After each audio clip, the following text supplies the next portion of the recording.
This story is titled, Golden Child Brother Stole and Destroyed. My brand new truck and my parents sided with him. So I got him arrested and cut contact with my parents. And now they are begging for help. Hey everyone. Before we jump into today's video, I need your help. We've noticed the channel is losing some traction, and subscribing is one of the best ways you can support us. It's quick, free, and it helps us keep bringing you awesome content. Your support means the world. Let's keep this channel growing together. Thanks so much. Now let's start the video. If my childhood had a soundtrack, it'd be the constant echo of my parents saying, "Mike didn't mean it, Eli. He's just young."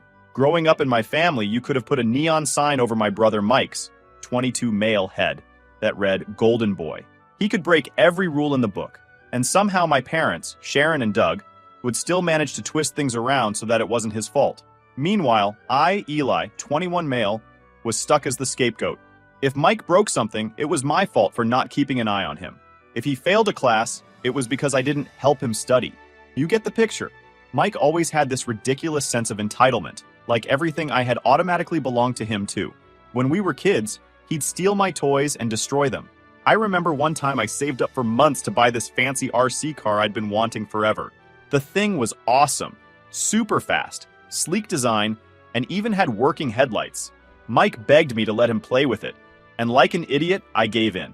He smashed it into a curb within 5 minutes and laughed about it. When I ran to my mom crying, she just said, "Boys will be boys. You can't expect him to be careful at his age." He was 12, old enough to know better. By the time we were teenagers, the theft got worse. Mike would take my clothes, my money, even my bike. He once rode my bike to school and left it out in the rain for 3 days because he forgot where he parked it. I found it rusted and trashed in a ditch. When I blew up at him, my mom just sighed, "You need to share, Eli. You're brothers." Meanwhile, my parents acted like I was some kind of charity case they were being forced to support. I worked my ass off babysitting, mowing lawns, and shoveling driveways to save for college, but I still had to ask them for little things like gas money or help buying school supplies. Every time it came with a lecture about learning the value of money and how it's not our job to spoil you. Then there was Mike. The golden boy could destroy anything he touched, and my parents would bend over backward to replace it. His first car, a crappy old Toyota, lasted 6 months before he totaled it, driving like a maniac.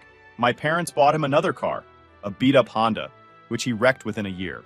Did they let him suffer the consequences? Of course not. They just found him another junk car saying, "He's young, he'll learn." I didn't even get a chance to learn. By the time I turned 18, I'd had enough. After one particularly bad fight, where Mike managed to break my laptop by borrowing it, and then blamed me for leaving it somewhere he could grab it, I decided to leave. I called my Uncle Frank, my mom's older brother, who'd always been the only sane adult in my life. Uncle Frank is a retired cop, no nonsense but fair, and he agreed to let me move in with him. He even gave me his old truck, a Ford F-150 that had been with him for years. The F-150 wasn't flashy, but it was solid, a workhorse. It had a few dents and scratches from Frank's years on the job, but I didn't care. It was mine, and it was the first thing in my life I didn't have to share with Mike. That truck became my pride and joy. I kept it clean, learned how to do basic maintenance on it, and even started doing small side gigs hauling stuff for people. It gave me independence, which I desperately needed after 18 years of being treated like an afterthought. Of course, Mike hated the truck. He couldn't stand that I had something he didn't. Anytime I drove it over to my parents' house, he'd find some excuse to complain. "Why do you get a truck?" he'd whine. "Mom and Dad didn't buy me a truck. That's not fair." I'd remind him again and again that Uncle Frank gave it to me. Not our parents, but it didn't matter. In Mike's mind, anything nice I had was something he was entitled to. Things came to a head when Mike wrecked his third car. He was driving like an idiot, as usual, and smashed it into a street pole. He showed up at my parents' house the next day, acting like the world had ended. "What am I supposed to do now?" he complained. "I need a car to get to work." My mom looked at me like I was holding the solution to all of life's problems. "Eli, why don't you let your brother borrow your truck? He really needs it." I didn't even hesitate. "No." Mike's jaw practically hit the floor. "What do you mean, no? You don't even use it all the time." "It's my truck," I said, "and I'm not letting you wreck it like you wrecked your other cars." Cue the guilt trips. My mom started in with, "Eli, he's your brother. Family helps family." My dad chimed in, "You're being selfish. You can take the bus for a few days." But I wasn't budging. That truck was my livelihood. I used it to get to work, to run errands, and for my side gigs. Letting Mike drive it would be like handing him the keys to my life and watching him smash it into a wall. I refused. Mike sulked for days, and my parents gave me the cold shoulder, acting like I'd just committed a federal crime by saying no. Honestly, I was starting to feel guilty, even though I knew I was right. That's what they were good at, making me feel like the bad guy even when I was the only one being reasonable. I thought that was the end of it. I should have known better. Mike wasn't the type to take no for an answer, and my parents weren't the type to hold him accountable. What happened next was the start of a disaster I'll never forget. I should have known Mike wasn't going to let it go. The thing about him is that he doesn't hear no the way normal people do. To Mike, no just means try again later, or figure out how to get around it. I didn't see it at the time, but when he wrecked his third junk car and I refused to lend him my truck, he wasn't defeated. He was planning his next move. A few days after our argument, I was leaving work and heading to the parking lot. I always parked my truck in the same spot, a little further out where fewer cars would be around to ding it. But when I got there, my truck was gone. At first, I thought maybe I'd parked somewhere else and just forgot. But after walking the entire lot twice, it hit me. Mike. I don't know how, but I knew. I called him immediately. He picked up after a few rings, sounding way too casual. Hey bro, what's up? Where's my truck, Mike? I asked, trying to keep my voice steady even though I was seeing red. Oh, don't worry about it. I just borrowed it for a bit. I'll bring it back soon, he said, like it was no big deal. Are you kidding me? Bring it back right now, or I'm calling the cops. You're overreacting, he scoffed. It's just a truck. I hung up and started pacing. How the hell had he even gotten into my truck? I always kept the keys with me, and there was no way he'd hotwired it. Mike wasn't exactly a criminal mastermind. That's when I remembered something I'd read online about spare keys. Some models of F-150s had keys that were easy to replicate if you knew the VIN number. The realization made my blood boil. Mike had actually gone out of his way to buy a key just so he could steal my truck. About 30 minutes later, he pulled into the lot, grinning like this was all some hilarious prank. My truck was filthy, mud splattered all over the sides, fast food wrappers littering the passenger seat, and a faint smell of cigarettes in the air. Mike climbed out like he'd done me a favor. See? No harm, no foul, he said, tossing me the keys. I lost it. What the hell is wrong with you, Mike? You stole my truck. You trashed it. Relax, it's not a big deal, he said, shrugging. I needed a ride to work. You weren't even using it. Are you insane? I snapped. You don't get to decide when I'm not using my truck. You have no idea how much I rely on it. At this point, a couple of my co-workers were walking by, and I could tell they were trying not to stare. Great. On top of everything else, Mike was making a scene and embarrassing me in front of people I work with. I told him to leave, but not before making it crystal clear. If he ever touched my truck again, I'd call the cops. Mike just laughed and walked off like I was joking. That was the thing about him. He never took anything seriously. He always assumed that if he pushed hard enough, someone else would clean up his mess. That night, I called Uncle Frank and told him what happened. I was half expecting him to lecture me for not calling the cops right then and there, but instead, he just sighed. I'm not surprised, he said. Your brother's been getting away with this crap for too long. You've got to set some boundaries. He offered to help me install a GPS tracker in the truck, just in case Mike tried something like this again. Frank wasn't the type to say things like, I told you so, but I could tell he was thinking it. Next time, don't even call him. Just call the cops. He needs to learn there are consequences. The next morning, I spent a good 2 hours cleaning the truck. The mud was caked on so thick that it looked like Mike had driven it through a swamp. The interior was just as bad. Fast food grease stains on the seats, soda spills on the floor mats, and the cigarette smell that wouldn't go away no matter how much air freshener I used. It felt like a personal violation. That truck wasn't just a vehicle to me. It was my independence, my way out of the dysfunction I'd grown up with. And Mike had treated it like garbage. When I got home, my mom called. I thought maybe she'd heard about what happened and wanted to apologize. But of course, I was wrong. Eli, she started, in that tone she always used when she was about to scold me. Mike told me you yelled at him last night. Was that really necessary? Are you serious right now? I asked. He stole my truck, Mom. He borrowed it, she corrected. And he said he brought it back. You didn't need to make such a big deal about it. He didn't borrow it. Borrowing implies permission. He stole it. And he trashed it. You're being so dramatic, she said, sighing like I was the problem. You know how hard things have been for him lately? He's your brother, Eli. Family helps family. I hung up on her. I couldn't deal with the mental gymnastics anymore. No matter what Mike did, they always found a way to justify it. And no matter how much I stood up for myself, They always made me feel like I was the bad guy. For a few weeks, things were quiet. Mike avoided me, probably because he didn't want to deal with another argument, and my parents gave me the silent treatment. Part of me thought maybe they'd finally realized I wasn't going to roll over anymore, but the truth was, they were just waiting for the next opportunity to put Mike's problems on my shoulders. Uncle Frank's advice was starting to make more sense. If Mike ever pulled something like this again, I wasn't going to argue or negotiate. I'd call the cops and let him deal with the fallout. What I didn't realize was that the next time Mike took my truck, things would escalate far beyond what I could have imagined. By the time Christmas rolled around, things between me, Mike, and the rest of the family were still tense. After the whole stolen truck fiasco, Mike had been avoiding me, and my parents were giving me their usual cold shoulder. But it was Christmas, and like every year, I still showed up to the family gathering. I wasn't there for them. I came for my cousins, my Uncle Frank, and the food. The day started off fine enough, but it didn't take long for the cracks to show. As soon as I walked through the door, my mom gave me one of her passive-aggressive greetings. "Oh, Eli, you made it. I wasn't sure you'd show up after all the drama this month," she said, loud enough for everyone in the living room to hear. I ignored her, dumped my coat on the nearest chair, and headed straight for the kitchen. Frank was already there, sipping coffee and chatting with Aunt Linda. "Merry Christmas, kid," he said, giving me a firm pat on the back. He must have seen the irritation on my face because he leaned in and muttered, "Let it roll off. Don't let her get to you." The day dragged on with the usual holiday chaos. Kids running around, aunts and uncles arguing over politics, and my mom sneaking in little digs whenever she thought no one was listening. "Eli's gotten so protective of that truck," she said to one of my cousins. "It's like he thinks it's made of gold." I clenched my jaw but stayed quiet. No point in starting a fight over Christmas dinner. Mike, on the other hand, was acting unusually quiet. He stayed glued to his phone most of the day, barely making eye contact with anyone. It felt off, but I figured he was sulking because I'd shut him down so hard last time we spoke. I didn't care. I was happy to have him stay out of my way. As the evening wore on, I noticed something odd. My truck keys, which I always kept clipped to my belt loop, were missing.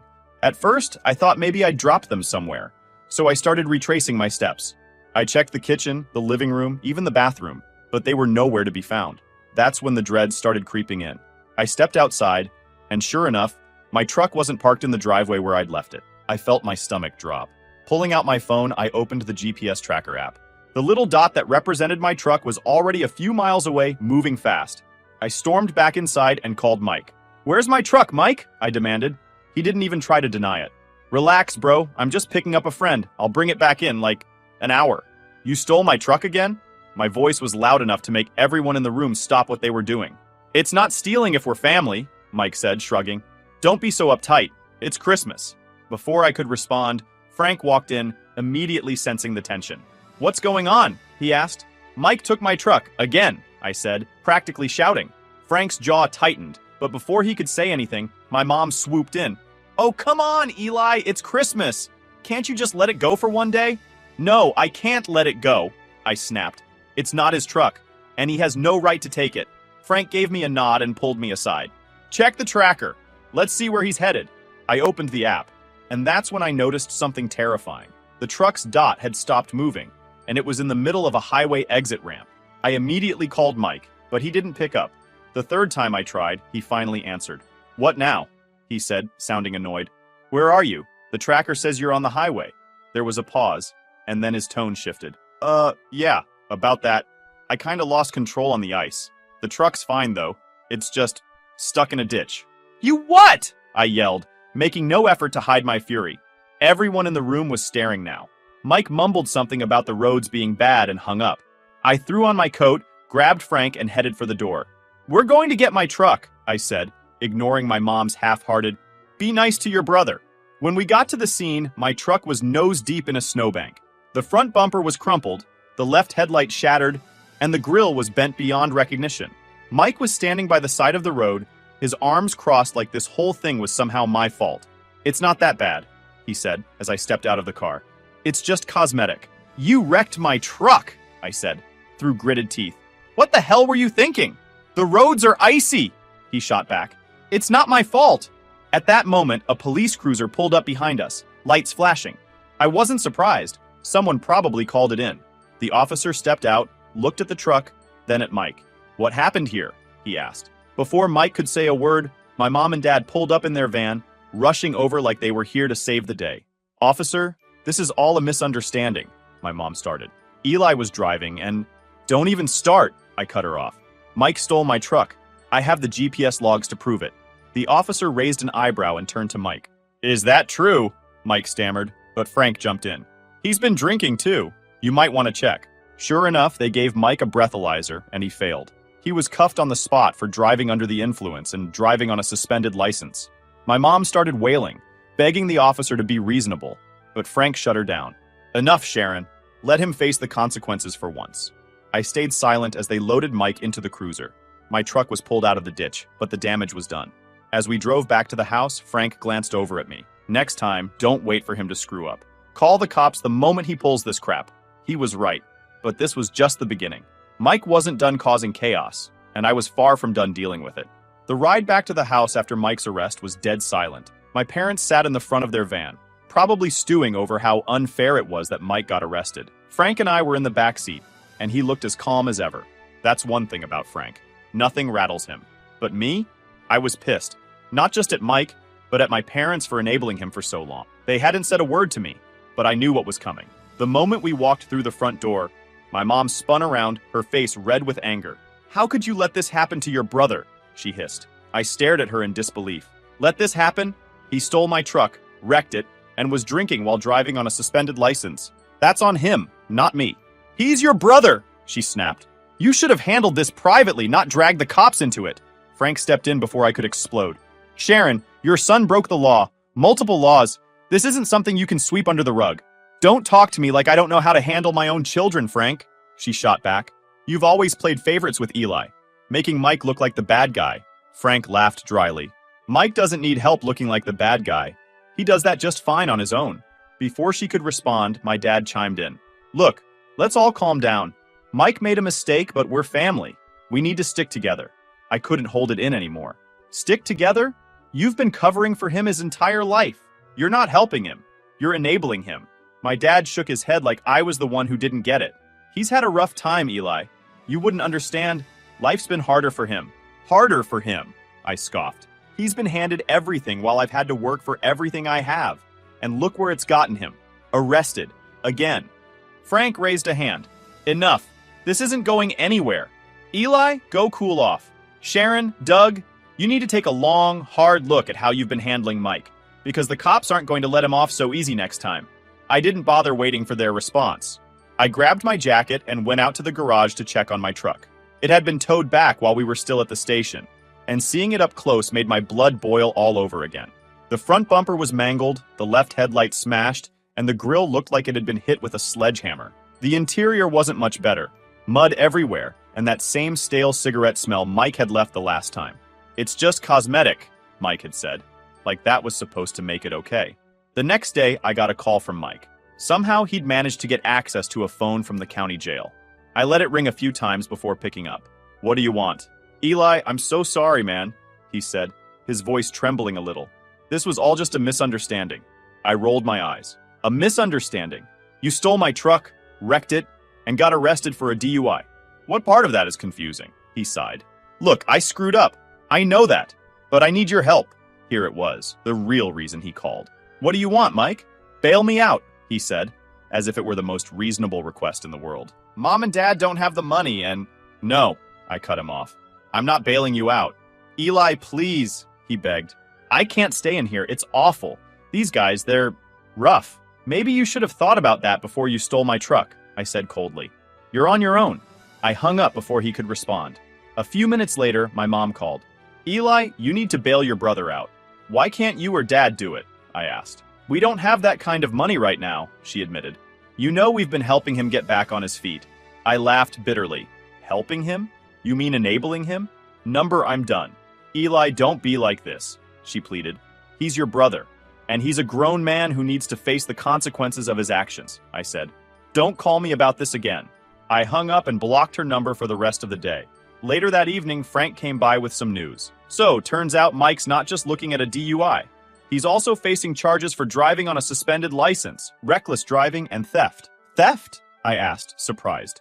"Yeah," Frank said with a shrug. "Technically, he stole your truck. And since you didn't give him permission, the cops added it to the list. For a second, I felt a pang of guilt. But then I thought about all the times Mike had taken advantage of me, all the excuses my parents had made for him, and all the crap I'd put up with. Good, I said. Maybe this'll finally teach him a lesson. Frank gave me a small nod of approval. We'll see. Knowing your parents, they'll try to smooth it over. Sure enough, my parents did just that. Over the next week, they scrambled to pull together money for Mike's bail, borrowing from family and even dipping into their retirement fund. When they finally got him out, he came straight to their house, looking like he'd been through hell. Mike didn't say a word to me when I stopped by to grab some things I'd left in their garage. He just sat on the couch, staring at the floor. Part of me wanted to believe he'd finally learned his lesson, but deep down, I knew better. The fallout from Mike's arrest came fast and hard, and for once, I wasn't the one cleaning up his mess. He'd been charged with driving under the influence, driving on a suspended license, reckless driving, and theft. My parents did their usual scramble to shield him from the consequences. But this time, it wasn't enough. The court wasn't buying their excuses. Mike's legal troubles piled up like snow in a blizzard. The judge didn't go easy on him. And while Uncle Frank had managed to get the DUI reduced to reckless driving, the rest of the charges stuck. Between court fees, fines, and mandatory probation check-ins, Mike was looking at thousands of dollars in penalties. The financial side of things hit Mike harder than the legal consequences. Now, with his license suspended and no real way to pay off his debts, the cracks in his entitled facade started to show. At first, Mike tried to lean on my parents to foot the bill for everything, like he always did, but even their resources were running dry. They'd already spent most of their savings bailing him out, and when he hit them up for cash to cover his probation fees, they finally put their foot down, sort of. Mike, we can't keep doing this, my mom said one evening, when I stopped by to pick up some of my tools. She was sitting at the kitchen table with a stack of bills in front of her, looking more stressed than I'd ever seen her. We've already borrowed from your Aunt Linda just to keep up with your court costs. Mike, sitting across from her with his arms crossed, looked annoyed. So what am I supposed to do? I can't work without a car, and I can't pay the fines if I'm not working. Well, my dad chimed in, trying to be the voice of reason. Maybe it's time to sell some of your things. The look on Mike's face was priceless. You'd think they just asked him to sell a kidney. Seriously?